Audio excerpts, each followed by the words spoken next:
Hey, Do-do-do-do. are we live? We are live on Virtual TrekCon 5. Let's Welcome, go. everyone, to this wonderful panel hosted by Mr. Scotty Baker Howdy. and me, Melissa Longo.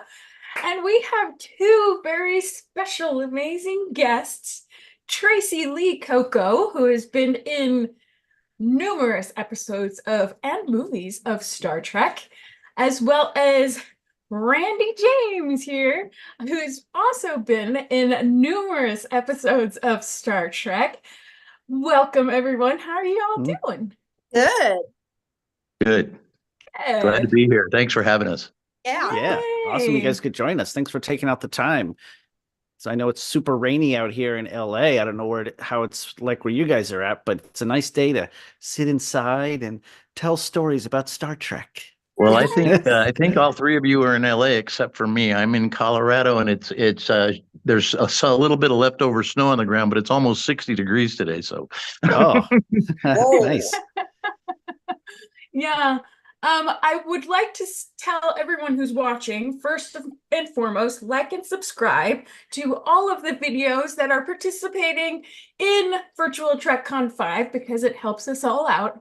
Hmm. Um, and I was looking up both Randy and Tracee on the IMDb and calculated how many episodes and movies you both have been in combined.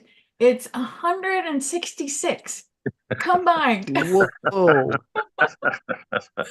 And I'm curious, in all of those episodes, did your paths ever cross on Oh yeah. set?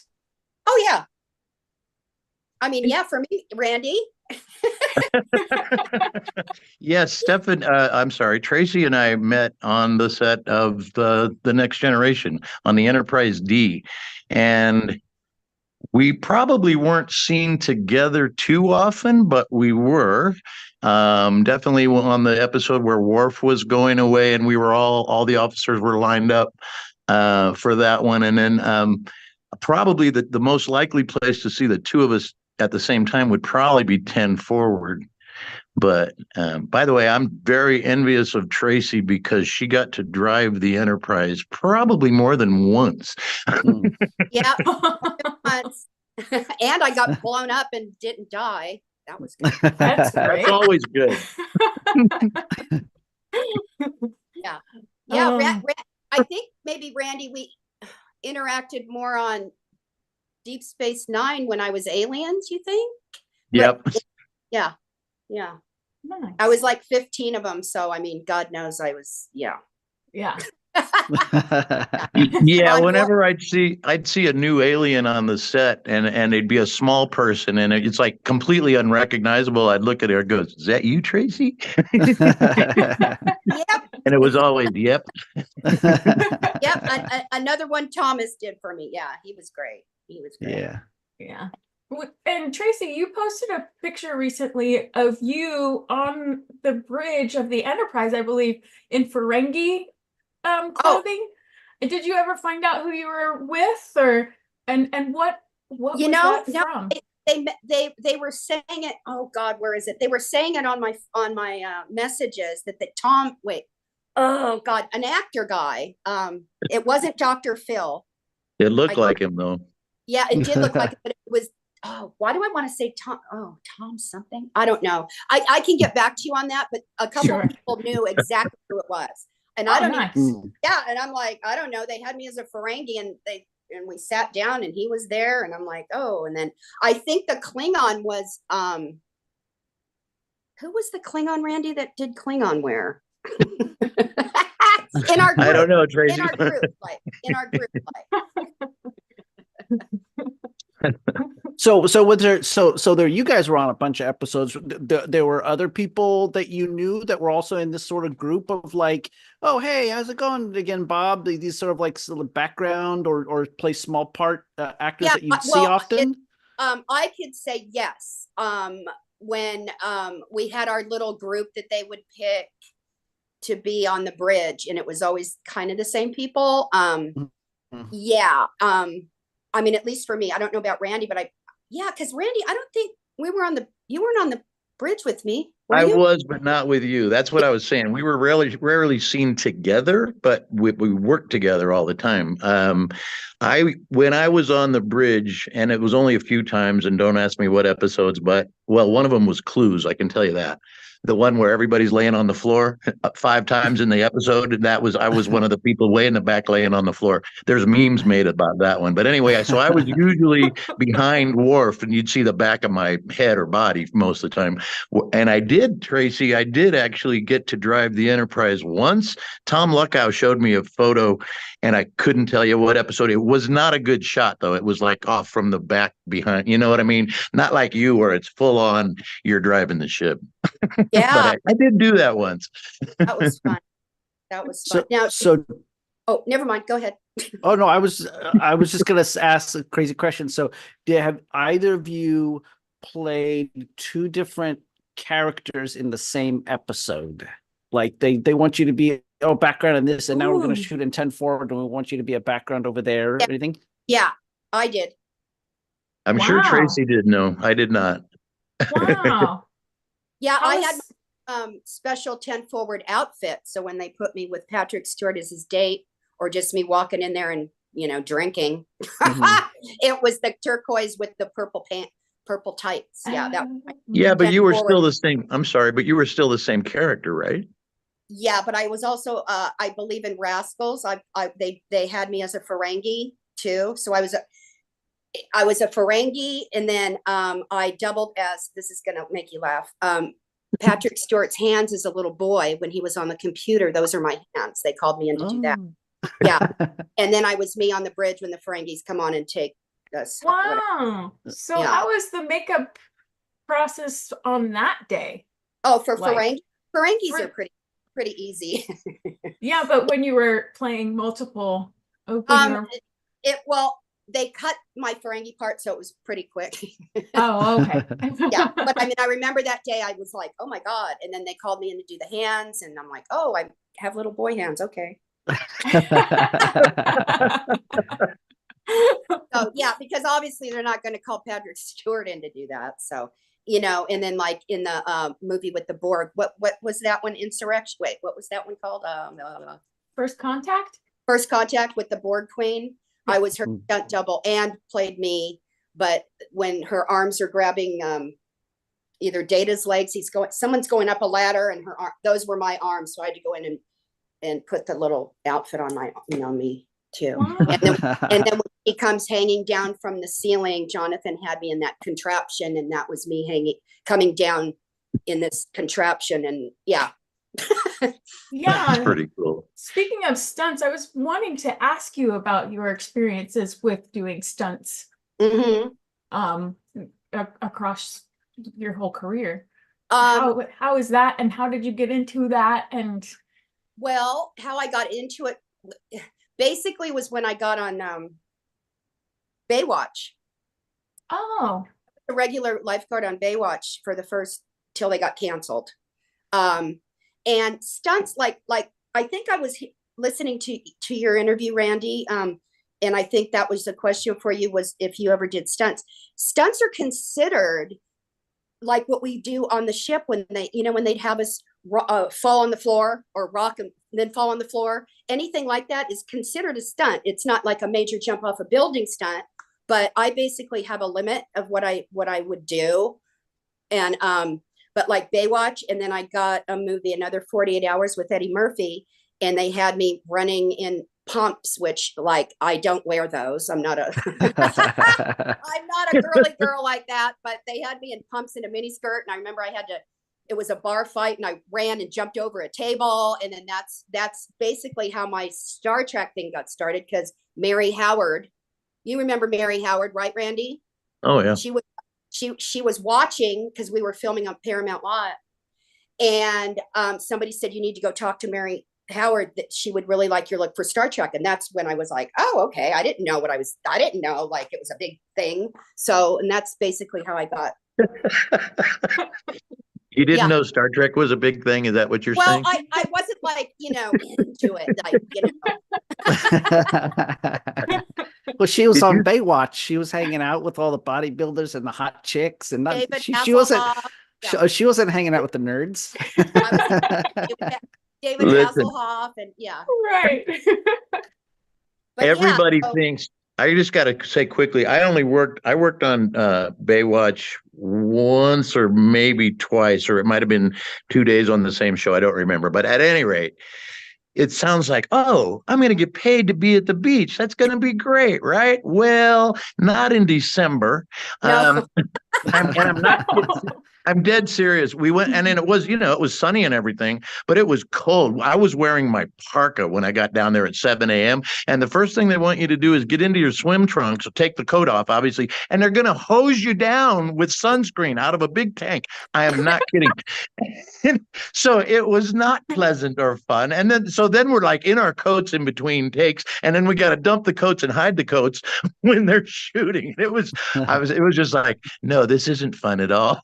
Yeah, I remember those early mornings and being in my one piece, lifeguard outfit, and I had to go run in the water, and one of the guys was like, it's supposed to be 100 degrees out. And I'm like, I'm looking down like, at my hoo-hoos.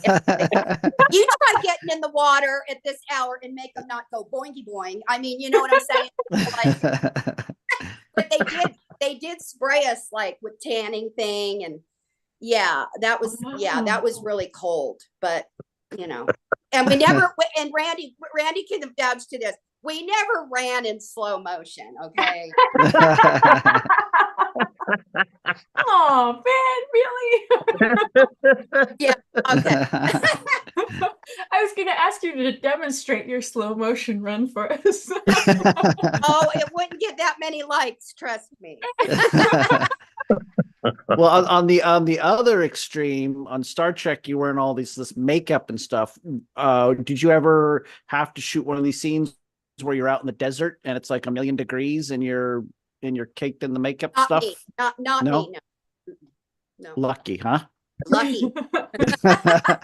Actually, I pretty much refused the glue at every opportunity. I did do a Borg for a day, just once on a second unit thing, and I don't think it ever made it to the screen. I have a couple of shots of that, but what you asked about is a very real thing. And there was gosh, I don't think I could tell you what episode it was, but I know that it was on my birthday, which is in August, and it was literally 100 degrees out. And we were working, this is Deep Space Nine we're talking about now. We were working on a big battle scene that had a bunch of Cardassians and Jemadar. The Jemadar for sure. I don't quote me on Cardassians. At any rate, we were working in a rock quarry. It was 100 degrees out, but they measured it coming off the ground. It was 120 degrees. And I'm not, so there were a whole lot of people wearing Jemadar costumes that are completely encased, real heavy costumes with all this stuff over your face. After a couple hours, they literally a lot of those guys were stunt guys. They literally started cutting the backs of their heads and dumping ice down their shirts because they were, it was, I was extremely uncomfortable just in actually, I was just standing in that day, so I didn't have to wear any particular thing. But those guys looked like they were all going to die. It was seriously. Oh, yeah. It was Deep Space Nine, Rocks and Shoals. Thank you. That's the one. Yeah. Mm-hmm. Yeah, I remember Tom was talking about that. He was talking about the Cardassians, and the makeup would like trap their sweat in there, and then they it was so kudos to those actors who hung in there and did that and were able to act through that, because it's tough. Like I do a lot of work behind the camera, and if I'm hot or I'm tired or something like that, I can just kind of power through it and put some ice on my neck or drink some coffee or whatever I need to get through the day. But you actors, you can't fake that. You gotta hide that emotions and the temperature and try to like put on the face of whatever's going on in the scene, man. So like kudos to you guys who with that. The worst one I've ever done was on Renegades. I have to admit that one was awful. Yeah, awful. It was like a hot helmet thing with teeth, and then the I think you were there, Melissa, and the studio Yeah. was not it was like hot. It was hot. And they had to have like a big old hose thing that they were pointing towards us. And then I swear to God, literally when I took it off the head, it was like it went, and then this just smoke came out. And I looked like I played tennis. I mean, I looked like I was a drowned little rat or something. Right. Was that so hot. Renegades? Was that Renegades 2 in the bar the bar right? scene or whatever? Yeah. With Gary Graham and Walter Koenig and Yeah, Terry Farrell. Yeah. I think because that was a scene with like Aaron was in it. And Yeah. Yeah. It was just like, oh, yeah. yeah. That was. I mean, I remember being kind of hot, and I was just holding the camera on that, and you guys had these heads on, and I mean, there must have been like 30 aliens in there, and you just you cram on top of the lights and having no air conditioning. I think it was like in like was like Calabasas or something like that up in the valley, and you cram 100 people. Yeah, you cram 100 people in a room, and the body heat and the lights, and holy cow, smoke machine going. Can I share something really quick? Absolutely. My very, very, very first alien that Michael Westmore had me do was a Antikin, and to me, an Antikin looks like a wolf dog, but it had a prosthetic in my mouth. So when I bit down, the snout would go like this, right? And it looked like a wolf to me. And it had the best little outfit, overalls with pants, which I liked. It wasn't like a polyester one piece or whatever. And a coat, and my hands looked like I was holding like a cat, but they were really my hands with fur. But anyway, I went out I needed air. So I went out in the alleyway or, whatever, out of the studio in the back. And at the same time, Sharon Stone's there filming Sliver, the movie Sliver. Oh, yeah. Yeah, well, I did not know that until I'm out in the alley and I'm trying to drink water with a straw because they don't think of things sometimes that the actor has to do certain things. So, and then all of a sudden a trailer door opens up and I'm like, oh my God, here I am and all this stuff. Oh my God, it's Sharon Stone. And she's in her white terry cloth robe, I guess, ready to change into something. But she comes out, beelines right for me. And I'm like, oh my God, whoa, because I love her. And I was just like shaking in my Antikin feet. And then she literally is like this close to me, like looking at the makeup and going, wow, what do you look like underneath all that? Well, that happened to be that day. The security guy, he wanted a headshot. So I gave him a signed headshot and he goes, she looks like this. And she's like, oh my God, you're so pretty. Why do you cover your face up? I said, well, for one, I like it. And for two, it pays good for me. And she goes, oh my God, how would you like to come to my rap party for Sliver? And I'm like, what? Yeah. So that's how that happened. Yeah. I've had the weirdest things happen, but really good things. But like, that was like, wow. Yeah. Yeah. Did you end up working with her or anything later on? Oh, I wish. No. Oh. No, but I did go to the party and she did give me her like extra like bodyguard guys to walk in with. And I'm like, I didn't know about all this, I'm like freaking out. I'm like, what? Wow. Okay. But yeah, it was kind of fun. Yeah. Yeah. I think a lot of people don't often realize the thankless job background work can be sometimes. It's not really understood how the long hours and how you can be put into some pretty grueling situation, but then on certain sets you're treated like cattle, and then other sets that you're treated well. So it's important to hear these stories of people who have worked so much in the background, but adding to the universe of Star Trek. So thanks for that. And Tracee, I'm curious how you got into doing this work. I started out as a model, doing print work in magazines, and I was the Alberto. I'm aging myself here, but I was the Alberto Moose girl back in the day, for hair, and and then I was in a contest in People magazine for the best short short style haircut, and I won, and they flew me out Ooh. to do other stuff, and I got like a year's supply, stuff and a wardrobe for basically modeling did it. And then like one thing led to another. I mean, like what you were just saying about being an extra. Yeah, I was like, oh, this sounds kind of groovy. Why not? Right? You get paid for the whole day. They feed you. Why not? You get experience and you get to meet people, and then who knows what happens from there. Well, I could say honestly, for me, there were a couple where I felt like a cattle, thing, but in my experience, it always led to like being a featured like extra or whatever the word for it was, they called it. The only one I could think of was remember the movie The Fan, and it was filmed here in Orange County at the Angel Stadium, which when it was called the Stadium, and it was about baseball or something, and De Niro was in Snipes, and De Niro was in it. Oh, okay. It was the football movie Oliver Stone, I think.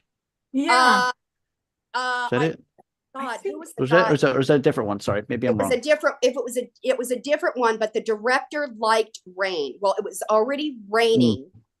So he has the rain machines on, right, at the stadium, but they hired like homeless people. Okay. So like, if you try to go to the, I'm not saying anything bad about homeless people, but this movie was like, oh my God, I was afraid to go to the bathroom because they were doing things in there that, it's kind of like, oh God, I need to, get out of here. But it was raining. Okay. Then they had me in a scene, and then they said, okay, you're done for the day. And I'm like, oh, well, what are you guys filming?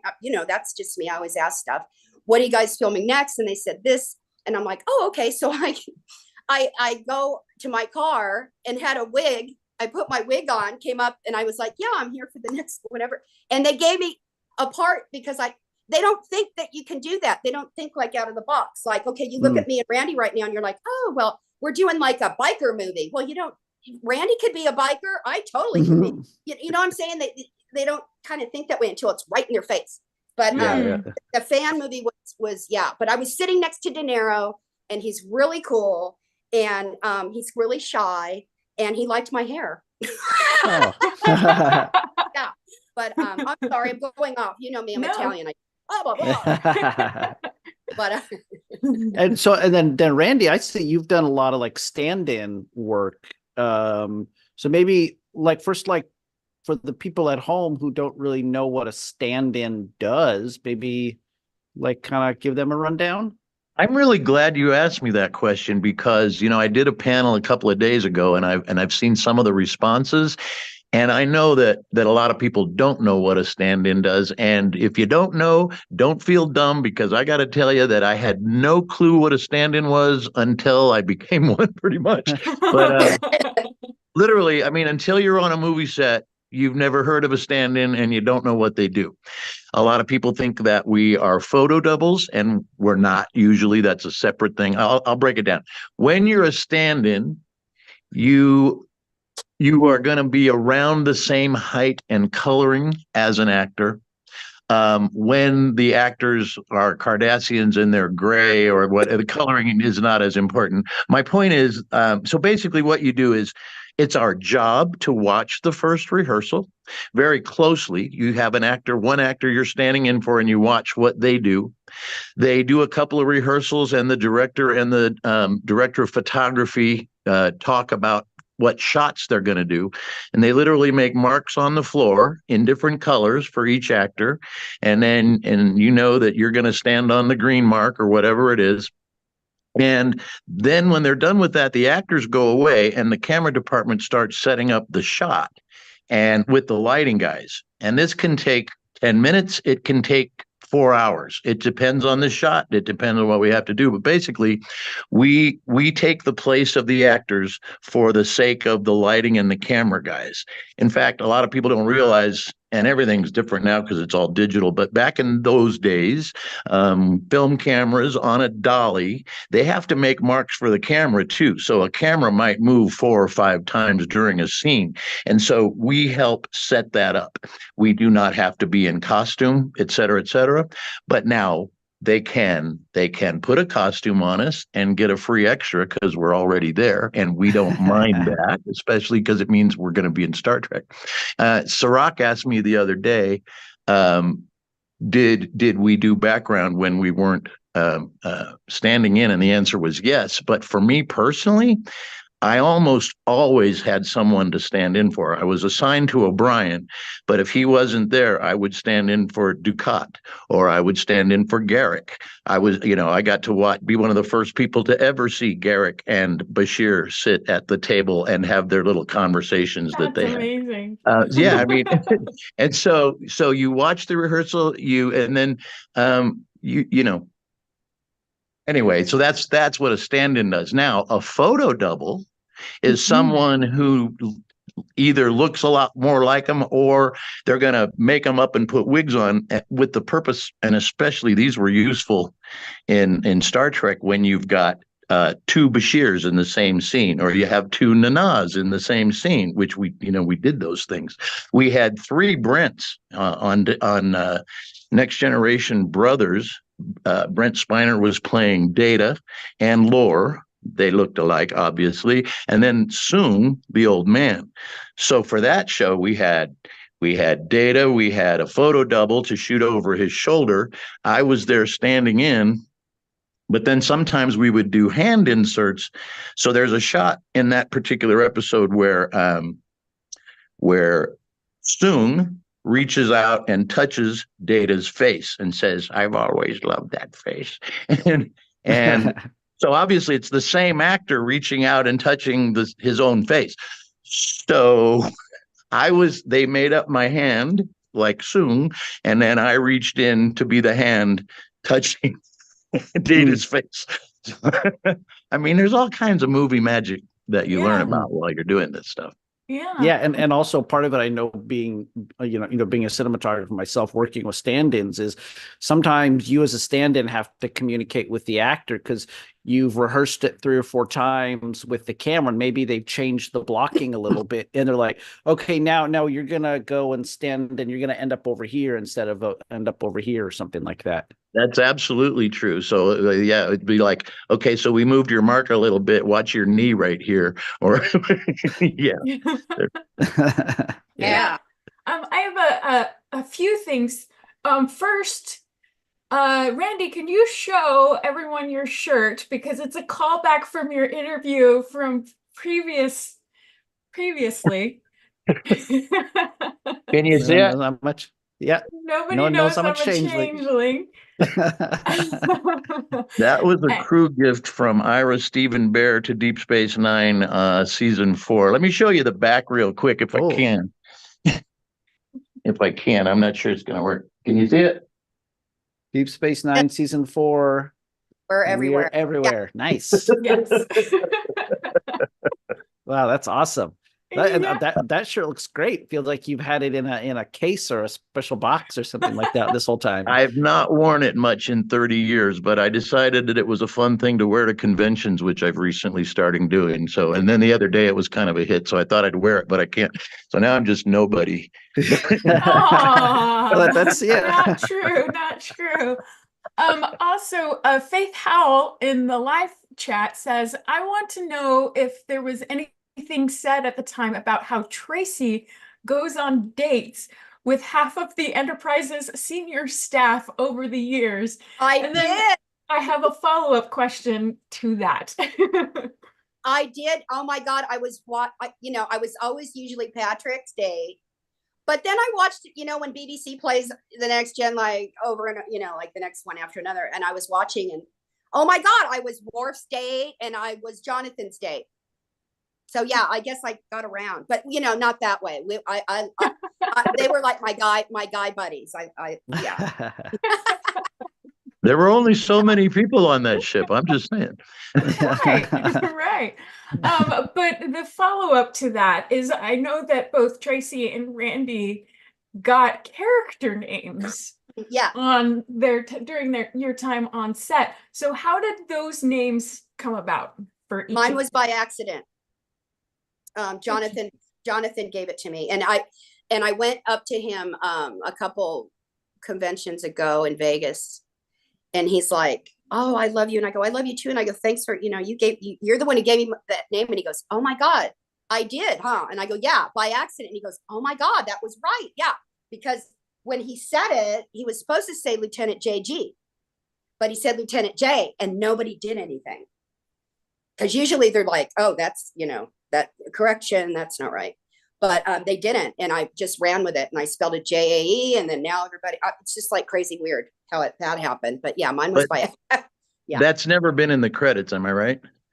No, I don't Okay. think so. No, that's fine. My name, Jones, was also never in the credits.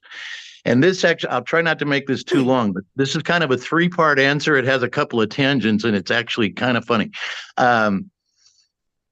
So I never had a name. We were just ND Starfleet, nondescript Starfleet. That's how we would be on the call sheet usually, or they might specify what color we were wearing. At any rate, it wasn't until I was on Deep Space Nine, first season, the Negus episode. As stand-ins, we would get scripts a week in advance when they passed out the scripts to the crew and everybody. And, you have a lot of downtime. So I would always read the scripts as soon as I could, just to know what's going on. And those scripts were going to change drastically before we shot them. But at any rate, in the Negus episode, I saw that there was a Starfleet officer who was helping O'Brien. And we've seen me do that before. And I noticed that O'Brien called him by name. And I thought, well, having a name would be cool.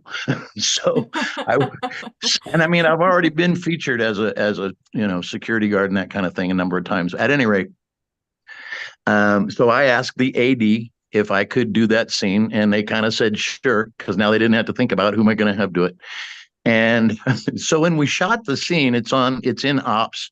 I'm kneeling down. O'Brien's got down in the pit working on something, and Cisco says, have somebody do something. I can't remember what it was, but O'Brien just looks at me and says, Ensign Jonas. Actually, he says, Ensign Jones. By the way, in the script, the name was Jonas, not Jones. When Column said it, it sounded to me, and I've listened to it 1,000 times, it sounded just like Jones. He said, Ensign Jones. And like Tracee said, they don't let you change lines in this show. So Judy Brown, the script supervisor, says, she says, Column, it's not Jones, it's Jonas. And he says, I said Jones. It's my accent. And so that was the end of it. We let it go. And I don't think anybody really cared except maybe me, because I'm trying to figure out what my name is now. But anyway. So that's the first part. Then about 5 years later, or however long it was a while. I got the part in Time's Orphan. And I had like 3 or 4 lines in that one. It was pretty exciting. Anyway, one of the things that I said, well, they called me up the night before and said, Randy, have you ever had a name? And I said, yeah. And I told him the quick story about Jones, Jonas, and, take your pick. And they unwisely, in my opinion, went with Jonas because it really sounded like Jones the only time we've ever heard it. Anyway, when I first did it, we said Jonas to security, blah, blah, blah, did the whole thing. A few weeks later, we're now on hiatus. I get a call and they want me to come in and overdub Jones to Jonas. Supposedly because there was already a Jonas on Voyager or something like that. But so it was supposed to be Jonas. It sounded like Jones. We recorded Jonas and then we re-recorded. I can tell you that the final result was Jones. And I know, and we never said lieutenant, but I wore the pips. So anyway, that's how I got to be Jones. Well, real quick, speaking of pips, I started out with one, and then a while after I went in to get my outfit on, because they usually, when you have an outfit, mine had my name on the back. I'm sure Randy's did. But I had 2 pips, and I'm like, oh, well, when did this happen? Well, I didn't say anything, and no one said anything. So there was that too. So I don't know. That's how I got promoted as well. I was an ensign forever. I had 1 pip, and I swear I was standing outside one day, and some tour person, somebody was a tourist, they were doing a tour, and a guy comes up to me and he goes, aren't you a little old to be an ensign? And I wanted to say, aren't you a little old to have a clue? Anyway. I told Jerry Bono, our wardrobe guy, I told him that story, and he goes, "Here." And he gave me another pip, and nobody ever said anything. And so that's how I got the feeling. So you got promoted before Harry Kim did. Oh, Yeah. He's still waiting, isn't he? Yeah. I think Yeah. so. I think he's still an ensign. There's Hey, a couple. Sorry, go ahead. No, what were you gonna say? Well, since you mentioned Harry Kim, I just want to say really quickly before I forget that Tracee and I are both going to be in a really great convention in April in Philadelphia. And Harry Kim will be there. They're going to have like 5 of the main Voyager cast on that show. And then from Deep Space Nine, they're going to have Serac. They're going to have Terry Farrell, J.G. Hertzler, Robert O'Reilly, the lady who played Sorella, Martok's wife, and the one who played, I'm sorry, I can't remember everybody's name right now, but the one who played Jake's mom, and Penny Johnson Gerald. So basically both of Jake's moms. Anyway, we're doing that April 19th, 20th, 21st in Philadelphia, and that's going to be an amazing show. So Oh, Yeah. that's fun. Mm, Yeah, yeah. that's fun. There's a couple of questions in the live chat that kind of go together. From Larry Smith and the I know, Matt Larry. Boardman. The- Question to Tracee and Randy. Have you ever worked with background actor Tim McCormick? Yep. Oh, And yeah. then Matt Boardman asks about, let me see if I can find it. Scrolling.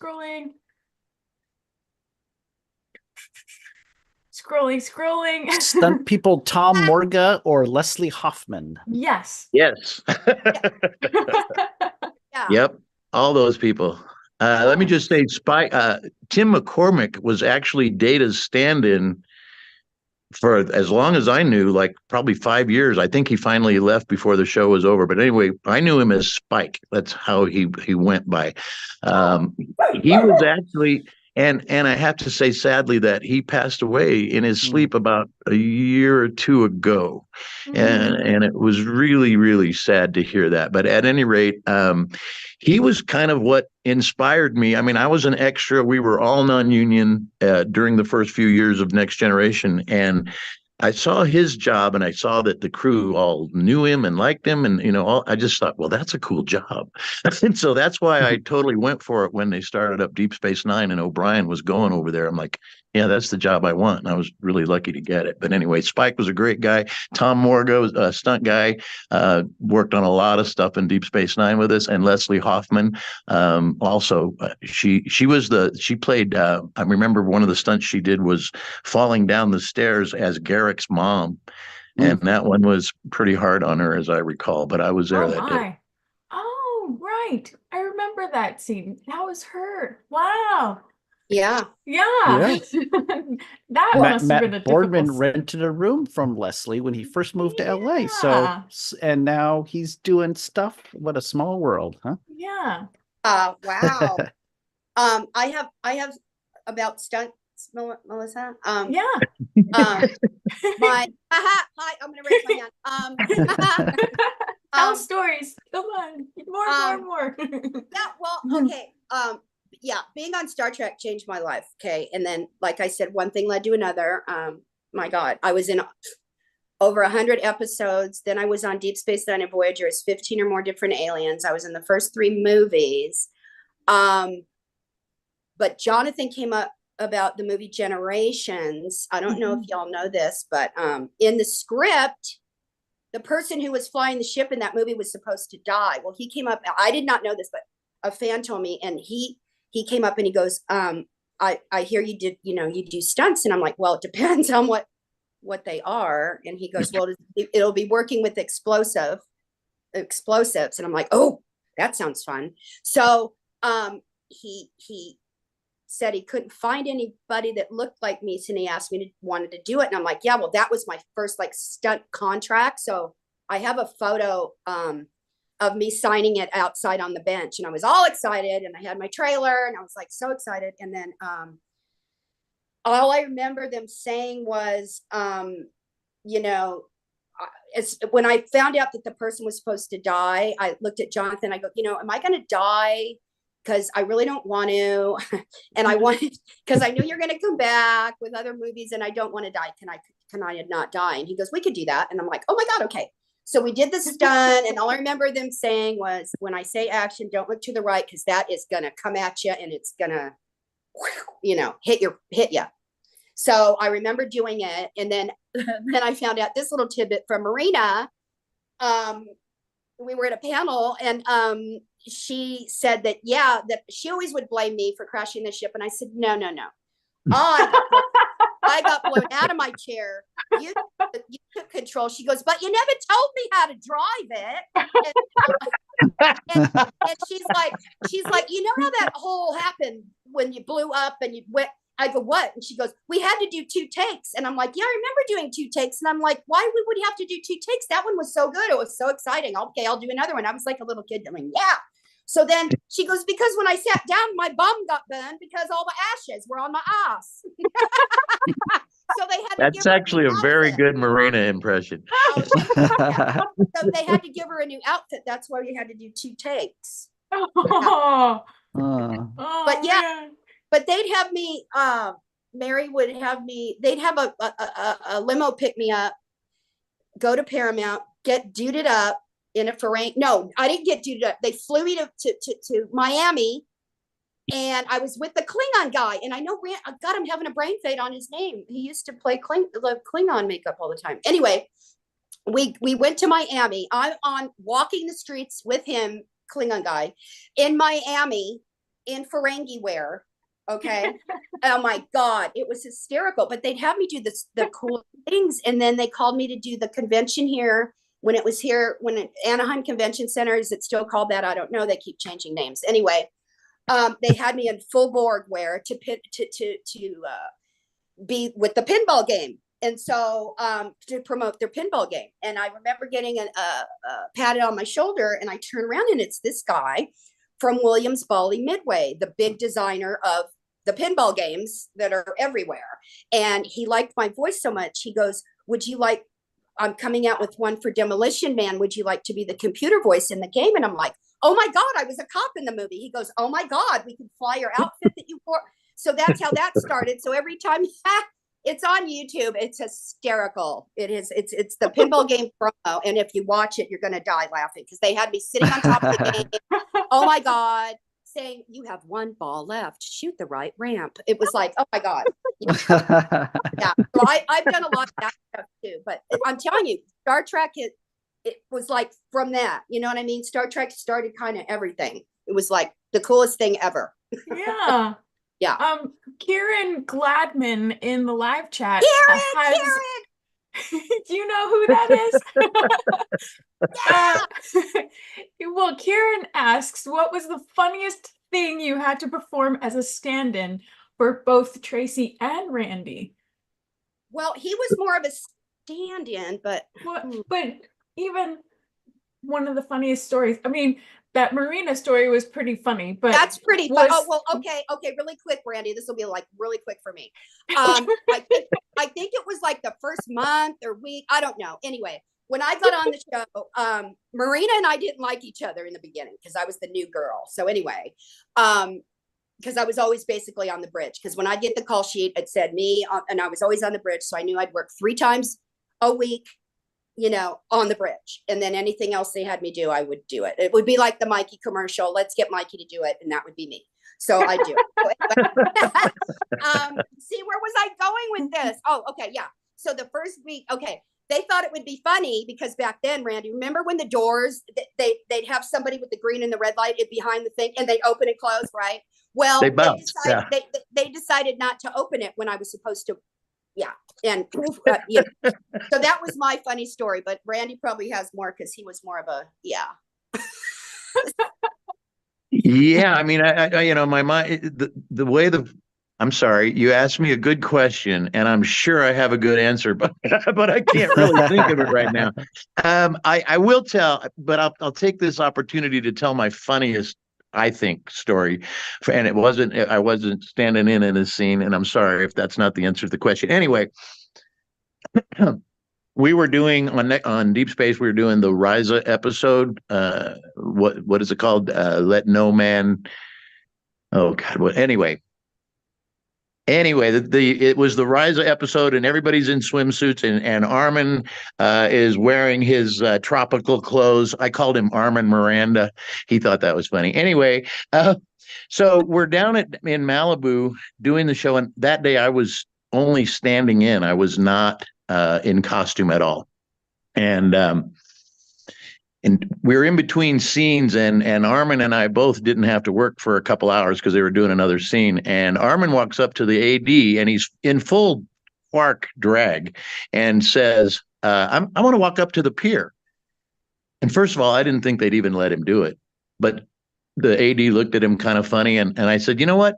I'm not working again until the scene that he's in, so I'm going to go with him. And they go, oh, good idea. So I'm literally walking up the Pacific Coast Highway at about 2 o'clock in the afternoon with a Ferengi, not just a Ferengi, but probably the most famous one. Armin's just chatting, and we're walking up the road, and I'm kind of looking around to see, is anybody noticing this? And nobody was. I've always said that it's really hard to get noticed in LA because they've just seen everything. But anyway, so we walk up to the pier, we take a couple of photos. I've got these photos, and I don't have a way to share them here with you right now, but they're pretty funny. But then when we're walking back, we decided not to go on the road, but to go on the beach. And I thought that was a better idea.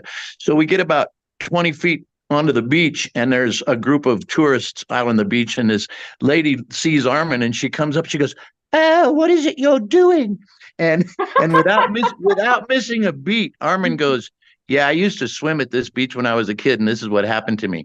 And I just thought that was the funniest thing anybody possibly could have said at that moment. Anyway, and then we took some pictures with her and us. And anyway, it was funny. Armin's a very funny guy. Yeah. He is hilarious. Yeah. Oh my God. There is Transphasic Torpedo in the live chat says, could you tell Tracee that Isuru says hi, Tracee? Hi.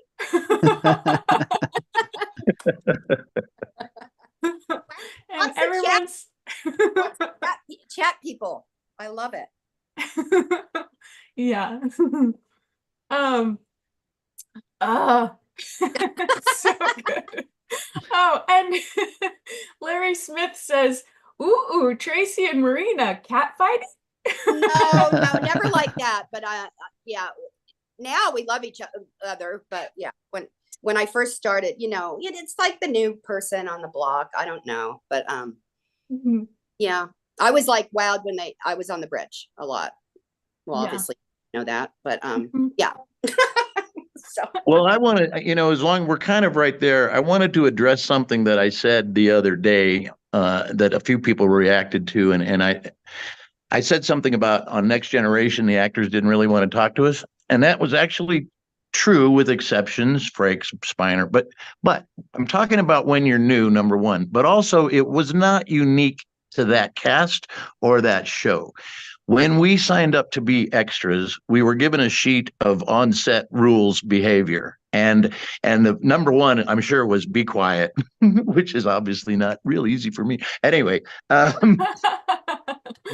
all of them were basically boiled down to don't bother the actors. Don't ask for an autograph. Don't try and take a photograph. And we didn't have phones with cameras in our pockets yet because that wasn't a thing yet. But anyway, we know going in, don't talk to the actors and don't expect them to talk to you. So it wasn't like anyone was being rude to us. It was just, it was kind of just the way it was. But Tracee can tell you that after you've been there for a while, they all know you. And when you're on the crew list, like I was with Deep Space, from the day one, you're part of the family. You're new along with everybody else. Right. You know what I mean? So I just wanted to soften that a little bit. I was not trying to put down the TNG cast as being rude to us. That's not the case. Oh, no. But yeah, well, that's kind of the unsaid rule for background across the board, even today. You don't talk to the leads unless they speak to you, and so many of them do. But and that's often different for core background who gets called back and to work on the same show over and over and over again. And they usually do tend to get friendly with the leads, so that makes sense. Yeah, Right. that's not Mhm. unique Yeah, to. there was a couple of comments after I said that, and I was just like, I hope I wasn't too, anyway, I just Yeah, wanted no, to. I heard, I have to admit, I heard you say that and I was like, oh my God, was it like me? But Um, when you're new there, it really kind of felt like that. You're sitting outside, and the actors would walk by, and you don't say anything to them, and they just ignore you, and that's. But then Mhm. Frakes comes out and he goes, "Hey, Randy, how you doing? Hey, Tracy." It Mhm. was hilarious.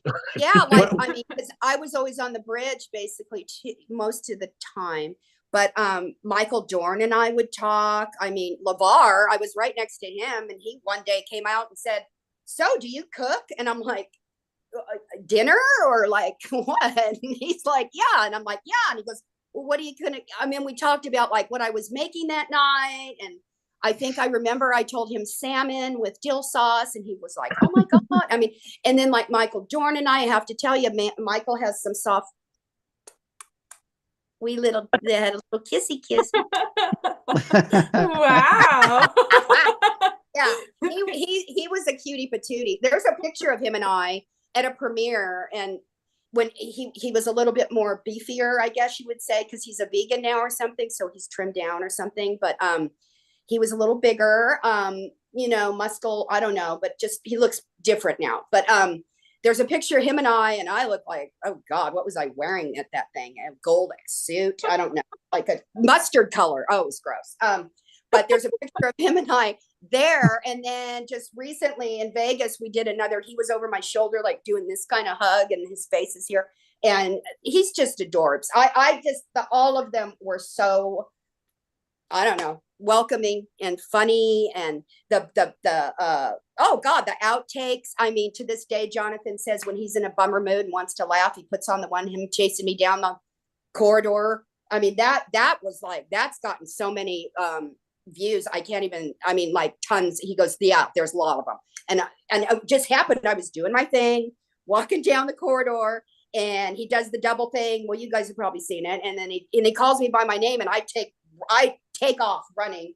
And somebody asked me, did you stop like right after that? I said, oh, hell no. I kept running until they said, Tracee, come back. Because I didn't know what they were, I didn't know where they filmed. I don't know. But yeah. And then when I saw him, oh God, was it last year in Vegas? I don't remember. Was he there? I can't remember. Or the year Yes, before. yes, he was. And I came up and I said, yeah. And he goes, I think I could catch you now. And I said, I don't think so. So, but that was funny. But I'm sorry if I took too long on that. No, not at all. Randy's laughing. He's like, shut up. No. Listen, I've had my moment, so I wanted you to just go for it today. What a wind-up toy. What a season did you guys first come on to TNG? Do you guys know what a season? I came on after Denise Crosby left. Okay, both of us started second season then. So yeah, she was there. Yeah, Denise was there first season, and then I started second season. You might notice in the shot of me serving the doctor is Pulaski, Right. Diana Muldaur, and she's a Star Trek legend too because she did two major roles in the original series, and she was. I know that she wasn't maybe the most popular character, but she was a real sweetheart, and that was cool. So did you guys, as an outsider coming in season 2, kind of already feel like the main cast had kind of gelled and had found their sort of cohesiveness as a group, or did it feel like that was still kind of taking form at that stage? Well, to me, I had no idea because, like I said before, when I got the job, I had no idea what I was getting into about the Star Trek thing. And then I'm like, oh God, wow, this is like, wow. But for me anyway, they seem kind of like fine for me. I don't know about Randy, but yeah, I mean, it's hard to judge I know that after being there a while, they not only were gelled, but were having fun together. So I can't really gauge how it was, when I was new there, because I was probably a little bit overwhelmed about just, what I was doing. But just an example, I mentioned earlier the episode Clues, where we were all laying on the floor. We were rehearsing that episode, and at one point Patrick was laying on the floor, and starting with Frakes, they all came one by one and just piled on top of him. They just laid it. They literally like all five of them, Worf and Marina, and I mean everybody just piled on to Frakes, and it was pretty funny. Or not the Frakes, to Patrick. Oh Yeah. wow. Yeah. I to this day, I adore her, Marina. Real quick. Last year I did go on the Star Trek cruise. Not as, the actors go. They're still trying to get me on there, but I got on because of a fan friend, very, very, very, very nice gentleman. Said, you need to be on there with these guys and we're going to get you on. And he had an extra room and basically gave me his room. And that's how I went. But I went is just to hang out with everybody. And it was the best thing ever. Well, anyway, the one day they were like, are you going to go to the TNG panel? And I'm like, oh, I don't know. And they're like, yeah, you are. You're coming with us. So I'm like, oh shit. So I'm like, okay. So they took us. If she's still on watching, she knows who she is. We went to see it, and I'm sitting there. Well, they're all on the the stage. Well, before I even got into the auditorium, Marina and I run into each other, and so we gave each other hugs. And she's like, "Oh my God, darling, how are you?" And I'm like, "I'm good. How are you? I love you." And she goes, "Oh, I love you too. Are you gonna come see us on the thing?" And I'm like, "Oh, okay." So that's basically she kind of okay. I'll do it. So we're sitting there, and then Jimmy goes, when they ask the audience for questions, you need to get your ass down there and ask a question. And I'm like, what am I gonna ask? And I get really nervous. I'm really shy. You guys are probably like, yeah, you are. Yeah, sure. But I really am. So I'm like, oh my God, what am I gonna say? I don't know what to ask. So anyway, the time comes and they're literally like pushing me to go down. So I go down, and we have to be on our knees, because you can't, the people asking the question, you can't block people. So I'm down on my knees, and I'm like, oh God, I hope this girl's body can get right back up when it's my turn to grab the microphone. So it was my turn. All of a sudden the spotlight are on the person that's asking. And Marina sees me and she goes, oh my God, Johnny, look who it is. And he goes, who is it? And she goes, it's Tracee Cocco. And Jonathan goes, oh my God. And then I go, yes, I have a question for you, Jonathan. And he's like, what is it? And I said, do you think you can catch me now? And he took a breath and he goes, oh, I think I would totally catch you. And I was like, I was shaking. I didn't know what to say. I was like, blah, blah. So anyway, I'm like, I just wanted to say thank you guys for letting me work with you. It was the best thing ever. You changed my life. Just went, blah, blah, blah. And then I was like, thank you very much. And then I started to run up the aisle. It had a little incline. I'm running up the aisle going like a little kid. Yeah. And then the audience is going crazy. Well, in the meantime, Marina takes the mic, and she had my back, and I love her to this day. She said, Tracee was with us in so many, she named like over 100 episodes. She goes, she's always was there. She was this and that and that. Blah, blah, blah. And she goes, and oh, I just love her to death. And thank you, Tracee. I adore you. And I was like, oh my God. So to this day, I'm like, I bow to her. She's my God. But don't you find it interesting that even us people who worked with these people for years at a time, we still get all kind of fan person and like, should I talk to this person? Well, Randy, you said something earlier about being overwhelmed when you first were on Star Trek. Maybe we got enough time for a brief story from each of you, like if you can remember your first day on set. Ooh. First day? First day on I'm set. sorry, did you want to go first? No, you go, because I can't even think. Okay, right well, my first day was as a waiter, and it was the episode where they were doing Sherlock Holmes. What is it? Data. Anyway, Sherlock Holmes thing. And I remember thinking that was kind of weird. I don't think I got on camera that day. So the thing that I worked, I was a waiter, but I think that you would only see like my body walk by. If I recall, you couldn't see me. But a few weeks later, I got my first bit on Next Gen, which was the waiter serving the gok. And I remember being really ill that day. I already told that the other day, but and all the weird, gross stuff that they had on my tray started to stink after the hours. But the thing that was maybe a little bit overwhelming was it's like all of a sudden I'm in the scene with the three people who are sitting at the table. And I mean, it seems pretty simple just coming over and delivering food, right? But what's not simple is that they're all recording dialogue. And when I put a bowl down on the table, it has to not make a noise. And if it makes a noise, we're going to do the takeover, And so that was really nerve-wracking because, I mean, try and do it. Try and put a bowl down on the table without making any noise at all and not look like you're going, you know. So that was a little bit intense. And I have to say, I mentioned Diana Muldaur earlier, I totally knew who she was because I'm a fan of the original series. But so we do a cut, and I'd have to put all the stuff back on the tray, and we did several takes. Anyway, after several takes of me putting the stuff on the tray, Diana looks up and she goes, "Excuse me, isn't props supposed to be doing props?" And those boys jump to it where it's like, yes, you know what I mean? So I don't have to clear the table. That's not my job. I was too new to know that.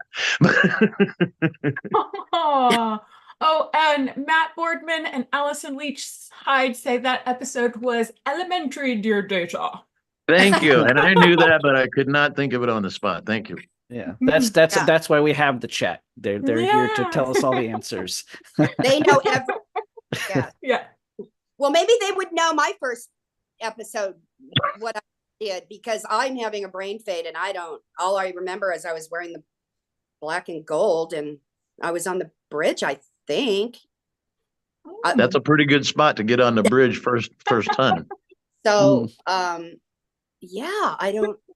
there's just so many. Oh my God. I mean, the best episode I liked was Rascals, obviously. Because of me being on the floor with the Ferengis, but that big shot of me and Jonathan throwing looks at each other when the Ferengis are looking down at us. I mean, that was he called it the money shot. And I'm like, yeah, money for you.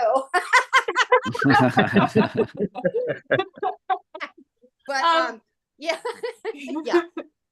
But before we wrap up, because we have maybe 11 minutes left, I wanted to ask you both about your convention experience, because I know that you both do conventions, Star Trek conventions, and what conventions do you have coming up besides the D&I Con?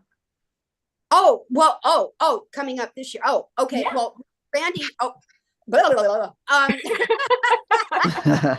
Randy, I think Randy knew this before me, but I'll be seeing him next month in Colorado, right? Ooh. Yeah. Colorado Springs. It's called Colorado Cosmic Con. Yeah. Just going to be 2 days, March 9th and 10th.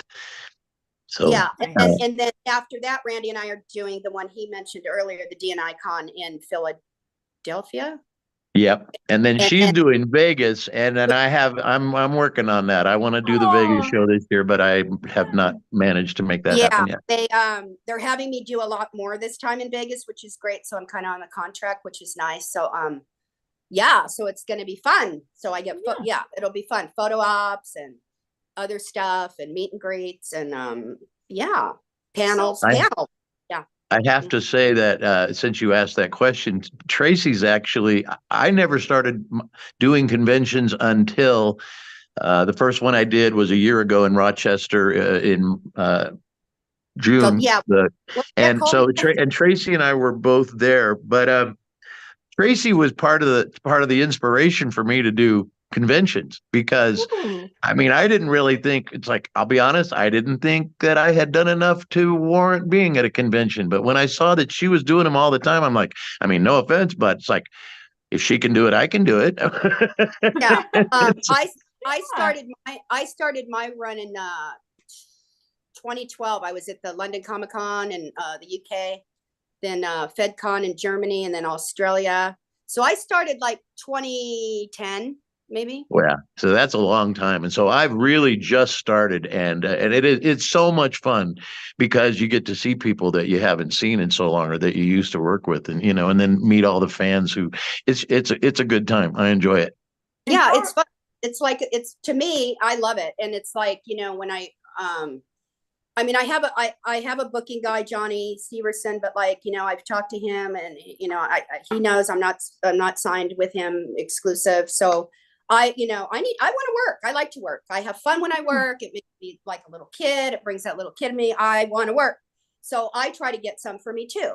So, but I tell him when I do get them, which the one next month I did call him and tell him, and he was like, "Oh, good for you." When normally he would be like, but it's like, dude, we need to work. Me and Randy need to work. Let's get us out there because we're fun together, aren't we, Randy? Yeah. Thought I did think so.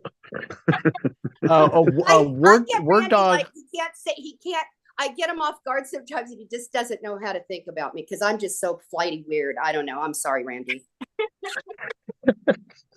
In the chat, Word Dog Heim asks, when is Randy's book coming out? Oh, yes. Well, I got to write it first. So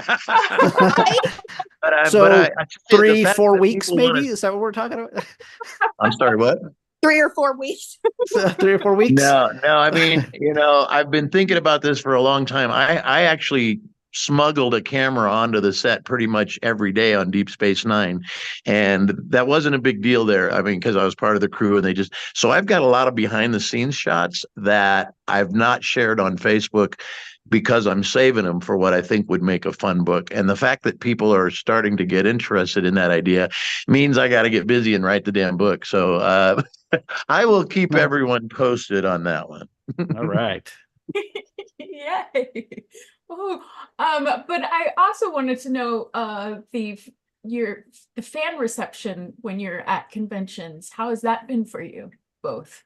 Oh, for me, crazy. Yeah, crazy that I even have a fan club. I'm just crazy for me. I mean, I love everybody. Oh my God. I mean, like from the UK to like all over. It's crazy. And they know my name. It's like, and then it's been the best thing ever. I mean, that's all I can say. And I love my fans. I love meeting new people. And I have fun. I have fun when I do these. I don't just sit there or like sit in my room and wait till people are at my no, I engage. Oh, that was a good one. I engage with that.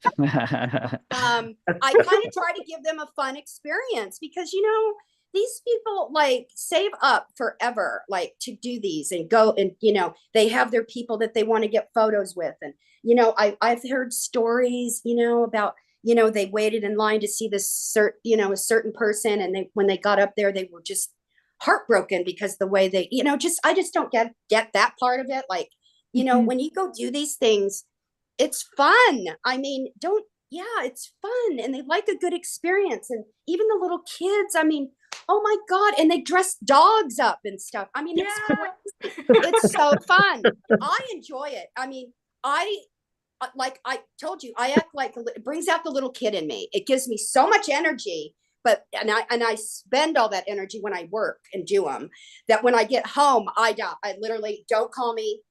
Just let me sleep. Just let me relax because it's very energizing. Like but I like giving it. But I mean, I also need to like, yeah. Okay. Real quick. Randy's correct. See, because I could talk like a mile a minute. It's like I should be an auctioneer. Okay. But real quick from the live chat, Ryan T. Husk says Randy's pictures would be a fun coffee table book. Oh, there you go, yeah. Randy. That's Great kind idea. of, I have a book in me. I mean, obviously have a lot of stories, but I thought at the very minimum, I should post the picture, put the pictures in order and then tell a little story about each one. And yeah, it's a coffee table book, right? Yeah. That'd be easy. Yeah, it'd be perfect. Yeah. And thank you, Ryan. And thank Ryan for having us the other day. And hi, Ryan. Hi, Ryan. Hi, Ryan, con director extraordinaire. Where is he? In his house, just watching? Oh, he's been busy too, right? He's been Yeah. very busy. Yeah. He's very busy. He's the very busy man. Yeah. Oh, and Eve England says, yes, we need that book. Mhm. So, Cool. yes. Well, yeah, we have a few minutes left. So if Tracee and Randy, you would like to tell folks where they can find you online, that would be awesome. Well, Tracee Lee Cocco fan club. Oh boy. On what is it called now? X, Y, I don't know, whatever it's Twitter, whatever. What is it called? Twix. X now? Yeah. Trixie. It's at real REAL Tracee Cocco. And then Instagram is T Cocco Inc. T and then COCCOINC. Facebook, TraceeLeeCocco.com. God, what else? I don't know. I'm having a brain fart. You go, Randy.